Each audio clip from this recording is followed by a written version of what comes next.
Polisi menangkap seorang pria yang memukul penyandang disabilitas di Sumedang, Jawa Barat. Dugaan diskriminasi dialami seorang penyandang disabilitas yang tidak diperbolehkan masuk ke area Stadion Utama Gelora Bung Karno, Jakarta Pusat.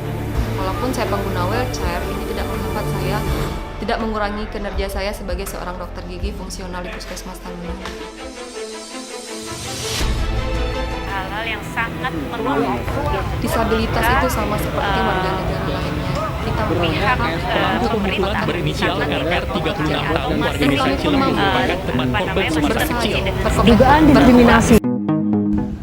Ketika kita mendengar istilah disabilitas, kursi roda mungkin langsung terlintas di pikiran kita. Ya, memang benar bahwa sebagian orang dengan disabilitas menggunakan kursi roda. Namun tahukah kamu bahwa kita tidak selalu dapat mengetahui apakah seseorang tersebut memiliki disabilitas hanya dengan melihat penampilan mereka. Disabilitas mempengaruhi cara seseorang bergerak, cara seseorang berpikir, dan cara seseorang merasakan apa yang dilihat oleh panca inderanya. Anda tidak perlu menjadi ahli disabilitas untuk bisa menjadi orang yang baik dalam memahami dan mendukung mereka. Pada tahun 2020, Survei Ekonomi Nasional atau Susenas mencatat ada 28,05 juta penyandang disabilitas. Jumlah ini setara 10,38% populasi nasional, dengan 1 dari 10 penduduk merupakan difabel. Indonesia memiliki prevalensi disabilitas tertinggi di Asia Tenggara menurut UNESCO. Meski demikian, banyak tantangan masih menyelimuti aksesibilitas masyarakat difabel. Dalam sektor layanan kesehatan, data Susenas 2020 mendapati hanya 73,2% penyandang disabilitas yang memiliki jaminan kesehatan. Meskipun cakupan Jaminan Kesehatan Nasional atau JKN sudah mencapai 81,3% dari total penduduk pada saat itu. Layanan dan alat bantu kesehatan menjadi kebutuhan penting bagi banyak penyandang disabilitas. Oleh karena itu, sulitnya akses membuat penduduk difabel rentan terhadap penurunan kualitas kesehatan. Isu aksesibilitas juga merambah ke sektor pendidikan. Pada 2021, Bank Dunia menemukan hampir 30% anak difabel di Indonesia tidak memiliki akses pendidikan. Dari 2,2 juta anak penyandang disabilitas, sebanyak 660.000 diantaranya belum dapat mengenyam pendidikan.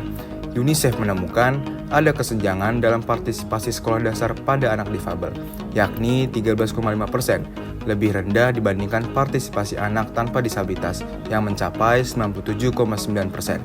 Hanya 3 dari 10 anak difabel yang pada akhirnya berhasil menyelesaikan pendidikan hingga tingkat SMA dan sederajat. Situasi ini menjadi salah satu pemicu tingginya tingkat pengangguran di kalangan penyandang disabilitas. Survei Angkatan Kerja Nasional 2020 mencatat hanya 9% dari 8 juta angkatan kerja penyandang disabilitas yang terserap sebagai tenaga kerja. Upaya pemerintah dalam inklusi terhadap penyandang disabilitas dapat dilihat dari Undang-Undang Nomor 8 Tahun 2016 tentang penyandang disabilitas yang meliputi pemenuhan kesamaan kesempatan terhadap penyandang disabilitas dalam segala aspek penyelenggaraan negara dan masyarakat, penghormatan, perlindungan, dan pemenuhan hak penyandang disabilitas, termasuk penyediaan aksesibilitas dan akomodasi yang layak. Pengaturan pelaksanaan dan pemenuhan hak penyandang disabilitas bertujuan untuk mewujudkan taraf kehidupan penyandang disabilitas yang lebih berkualitas, adil, sejahtera, lahir dan batin, serta bermartabat.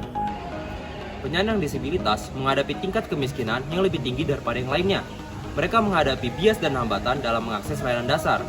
Semakin mereka terpinggirkan, maka akan semakin sulit bagi mereka untuk keluar dari siklus kemiskinan dan marginalisasi. Bagaimana cara kita menghilangkan hambatan-hambatan ini dan memastikan tidak ada yang tertinggal? Yang pertama yaitu dengan memberikan kemungkinan untuk teman-teman difabel kita bisa pergi bersekolah dengan cara memfasilitasi gurunya dengan peralatan yang ada. Yang kedua, memberikan akses bagi keluarganya ke layanan dukungan masyarakat. Yang ketiga adalah membantu teman-teman difabel kita untuk bisa memahami situasi berisiko tinggi dalam keadaan darurat. Dan yang terakhir adalah menciptakan lingkungan kerja yang memberikan akomodasi yang wajar melalui tanda visual dan yang lainnya. Ketika penyandang disabilitas dilibatkan dalam aktivitas sehari-hari, mereka dapat berpartisipasi dan berkontribusi kepada masyarakat. Marilah kita meningkatkan kesadaran dan membangun komunitas yang inklusif, tangguh, dan berkelanjutan bagi semua. 1 dari 10 penduduk Indonesia adalah penyandang disabilitas, tetapi 10 dari 10 penduduk Indonesia adalah manusia.